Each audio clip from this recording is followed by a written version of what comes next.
ಈ ಧ್ವನಿಯನ್ನು ಆಲಿಸುವ ಮನಗಳಿಗೆ ಈ ಧ್ವನಿಯಿಂದ ಒಂದು ನಮನ. ನೋವು ನಲಿವುಗಳು ಸಹಜ. ಈ ಭೂಮಿಯ ಮೇಲೆ ಹುಟ್ಟಿದ ಪ್ರತಿಯೊಂದು ಜೀವಿಯು ನೋವು ನಲಿವುಗಳನ್ನು ಅನುಭವಿಸುತ್ತವೆ ಮತ್ತು ಅನುಭವಿಸಲೇಬೇಕು. ಹಾಗೆಯೇ ಇದನ್ನು ಮರೆಯುವಂತಿಲ್ಲ. ನೋವುಗಳು ಶಾಶ್ವತವಲ್ಲ, ನಲಿವುಗಳು ಶಾಶ್ವತವಲ್ಲ. ಹೌದು, ನೋವು ಇದೆ ಎಂದ ಮೇಲೆ ನೋವಿಗೆ ಪರಿಹಾರವೆಂಬುದು ಇದ್ದೇ ಇದೆ ಮತ್ತು ಇದ್ದೇ ಇರುತ್ತೆ. ಹಾಗೆಯೇ ನಲಿವು ಎಂದ ಮೇಲೆ ನೋವುಗಳು ಸಹಜಾನೆ. ಹಾಗಂತ ಬರೀ ನೋವು ನಲಿವುಗಳಲ್ಲೇ ಇದ್ದವರು ಇಲ್ಲ. ಹಾಗೇನಾದರೂ ಇದ್ದರೆ ಅವರು ಅವರ ನೋವು ನಲಿವುಗಳಿಗೆ ಕಾರಣವಾಗಿರುತ್ತಾರೆ. ಹೌದು, ಪ್ರಯತ್ನಿಸದೆ ಯಾವುದೇ ಕಾರ್ಯವೂ ಫಲ ನೀಡದು. ಯೋಚಿಸು ನೀನು. ಒಮ್ಮೆ ಯೋಚಿಸಿ ನೋಡು. ಯಾರೋ ಒಬ್ಬ ವ್ಯಕ್ತಿ ಬಂದು ನಿನಗೆ ಒಂದು ಕೆಲಸ ಹೇಳಿದಾಗ ನೀನು ಅದರಿಂದ ಪ್ರತಿಫಲವನ್ನು ಅಪೇಕ್ಷಿಸುತ್ತೀಯ. ಇಷ್ಟೇ. ಯಾವುದೇ ಕಾರ್ಯವೂ ಫಲ ನೀಡಬೇಕೆಂದಾದರೆ ನೀನು ಶ್ರಮ ವಹಿಸಲೇಬೇಕು. ಇಲ್ಲವಾದಲ್ಲಿ ನೀನು ಕೆಲಸಕ್ಕೆ ಬಾರದಿರುವ ಯೋಚನೆಗಳಲ್ಲೇ ಮಗ್ನನಾಗಿರುತ್ತೀಯ. ಯೋಚಿಸಿ ನೋಡು. ನೀನು ಎಲ್ಲಿಯವರೆಗೂ ಕಾರ್ಯರೂಪಗೊಳ್ಳುವುದಿಲ್ಲವೋ ಅಲ್ಲಿಯವರೆಗೂ ನಿನಗೆ ನೋವುಗಳು ಕಾಡದೆ ಬಿಡಲ್ಲ. ನಿನಗೆ ಅನಿಸುತ್ತಿರುತ್ತದೆ, ನನಗೆ ಏನು ಚೆನ್ನಾಗಿ ಇರುವೆನೆಂದು. ಆದರೆ ನೀನು ಮತ್ತೊಬ್ಬರ ಆಸರೆಯಲ್ಲಿ ಬದುಕುತ್ತಿರುವೆ ಎಂಬುದನ್ನು ನೀನು ಮರೆತಿರುತ್ತೀಯ. ಎಲ್ಲಿಯವರೆಗೂ ನೀನು ಆಸರೆಯಲ್ಲಿ ಬದುಕುವೆಯೋ ಅಲ್ಲಿಯವರೆಗೂ ನೀನು ನಲಿವುಗಳಲ್ಲೇ ಇರುತ್ತೀಯ. ಯಾವಾಗ ನಿನ್ನ ಆಸರೆಯ ಕೊಂಡಿ ಕಳಚಿ ನೀನು ಒಬ್ಬಂಟಿಯಾಗುವೆಯೋ ಆಗ ನಿನಗೆ ಅರಿವಾಗುತ್ತದೆ ನಾನು ಏನು ಮಾಡುತ್ತಿರುವೆ ಎಂದು. ಹೇ ನೊಂದ ಮನವೇ, ಕೇಳುವ ನೀನು ಮತ್ತು ನಿನಗೂ ಹೀಗೆ ಆಗಿರಬಹುದು. ಯಾವಾಗ ನಮ್ಮವರೇ ನಮ್ಮನ್ನು ಕೀಳು ಭಾವನೆಗಳಿಂದ ನೋಡಲು ಆರಂಭಿಸುತ್ತಾರೆಯೋ ಆವಾಗ ನಾವು ಎದ್ದು ಸತ್ತಂತೆಯೇ. ನಮ್ಮವರ ಒಂದೊಂದು ನೋಟಗಳು ನಮ್ಮನ್ನು ಕಿತ್ತು ತಿನ್ನುತ್ತಿರುತ್ತವೆ. ಆ ನೋವುಗಳು ನಮ್ಮನ್ನು ಬದುಕಲು ಬಿಡುವುದಿಲ್ಲ.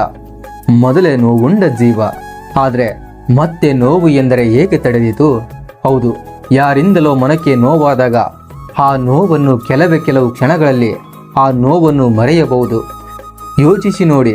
ನಿಮಗೆ ನೋವುಗಳು ಕಾಡುತ್ತಿವೆ, ಪದೇ ಬಿಡದಂತೆ ಕಾಡುತ್ತಿವೆ ಎಂದಾದರೆ ಆ ನೋವನ್ನು ನೀಡಿದವರು ನಿಮ್ಮವರೇ ಆಗಿರುತ್ತಾರೆ ಮತ್ತು ಆ ನೋವನ್ನು ಮರೆಯಲು ಸಾಧ್ಯವಿರುವುದಿಲ್ಲ ನಿಮಗೆ. ಯಾಕೆಂದರೆ ನೋವನ್ನು ನೀಡಿದವರೇ ನಿಮ್ಮ ಆತ್ಮೀಯರಾಗಿರುತ್ತಾರೆ. ಸಾಕಷ್ಟು ಚಿಂತಿಸಿ ಫಲವಿಲ್ಲ. ಫಲವಿಲ್ಲದ ಚಿಂತನೆಗೆ ಕಾರಣಗಳು ನೂರಾರು ಇರಬಹುದು.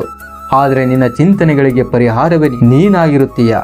ಆದರೆ ಅತಿಯಾದ ನೋವಲ್ಲಿ ಆ ಪರಿಹಾರವನ್ನೇ ಮರೆತಿರುತ್ತೀಯ. ಸುಮ್ಮನೆ ಕುಳಿತರೆ ಪ್ರಯೋಜನವಿಲ್ಲ. ಸ್ವಾಮಿ ವಿವೇಕಾನಂದರು ಹೇಳುತ್ತಾರೆ, ಕಬ್ಬಿಣ ಹಿಟ್ಟು ಕೆಡಬಾರದಂತೆ. ಅದು ಕೆಟ್ಟರೂ ಸಹ ಉಪಯೋಗವಾಗಿರಬೇಕಂತೆ. ಆ ಕಬ್ಬಿಣದಂತೆ ನೀನಾಗು ಎಂದು. ಹೌದು, ನೀನು ಮೂಲೆಗೆ ಎಸೆದ ತುಕ್ಕು ಹಿಡದ ಕಬ್ಬಿಣ ಆಗಿರಬಹುದು. ಕೊನೆಗೆ ತುಕ್ಕು ಹಿಡದ ಕಬ್ಬಿಣವು ಕೂಡ ಪರಿಶುದ್ಧ ಮಣ್ಣಾಗಿ ಪರಿವರ್ತನೆಗೊಂಡು ತನ್ನ ಎರಿಮೆಯನ್ನು ಜಗಕ್ಕೆ ಸಾರುತ್ತೆ. ಹಾಗೆ ನೀನು ಪ್ರಯತ್ನಿಸದೆ ಯಾವ ಕಾರ್ಯವೂ ಕಾರ್ಯರೂಪಗೊಳ್ಳುವುದಿಲ್ಲ. ಯೋಚಿಸು. ಒಬ್ಬ ಶಿಲ್ಪಿ ಉಳಿಯೊಂದಿಗೆ ಸುತ್ತಿಗೆ ಇದೆ ಎಂದು ಕಲ್ಲಿನ ಮುಂದೆ ಕುಳಿತರೆ ಆ ಕಲ್ಲು ಶಿಲೆಯಾಗುವುದೇ? ಶಿಲ್ಪಿ ತನ್ನ ಪ್ರಯತ್ನ ಮಾಡಿದರೆ ತಾನೇ ಆ ಕಲ್ಲಲ್ಲಿ ಒಂದು ಸುಂದರವಾದ ಮೂರ್ತಿ ಮೂಡುವುದು. ಇಷ್ಟೇ ರೀ ಜೀವನ. ಕಾರ್ಯವೇ ವ್ಯಕ್ತಿಯ ವ್ಯಕ್ತಿತ್ವವನ್ನು ಅಳೆಯುವಂತೆ ಮಾಡುತ್ತದೆ. ಹೌದು, ನೀವು ಕೈಗೊಳ್ಳುವ ಕಾರ್ಯ ಉತ್ತಮವಾಗಿರಲಿ. ಹಾಗೆ ನಿಮ್ಮ ಪ್ರಯತ್ನದೊಂದಿಗೆ ಶ್ರದ್ಧೆ ಇರಲಿ. ಬರೀ ಶ್ರದ್ಧೆಯಲ್ಲ, ಆತ್ಮಶ್ರದ್ಧೆ ಇರಲಿ. ಹಾಗೆ ಗೆಲ್ಲುತ್ತೀರಾ. ಈ ಗೆಲುವಿನಲ್ಲಿ ನಿಮ್ಮವರೇ ನಿಮ್ಮನ್ನು ನಿಂದಿಸಿದವರನ್ನು ಸಂತೃಪ್ತಿಗೊಳಿಸುತ್ತೀರಾ. ಯೋಚಿಸಿ. ನೋವುಗಳು 1000 ಇದ್ದರೂ ಪರಿಹಾರ ಒಂದೇ, ಅದು ನೀವೇ. ಇಲ್ಲಿ ಯಾರು ನಿನಗಾಗಿ ಮರುಗುವುದಿಲ್ಲ. ಇಲ್ಲಿ ನಿನ್ನವರೆಂದವರು ಯಾರೂ ಇಲ್ಲ. ಇಲ್ಲಿ ನೀನೊಬ್ಬನೇ. ಯಾಕೆ? ಇದು ನೀನು ಮಾಡಿದ ಕಾರ್ಯದಿಂದ ನೀನು ಹೇಗಿರುತ್ತೀಯೋ ಹಾಗೆ ನಿನ್ನವರು. ಹೌದು, ಎಲ್ಲ ನಿನ್ನ ಮೇಲೆಯೇ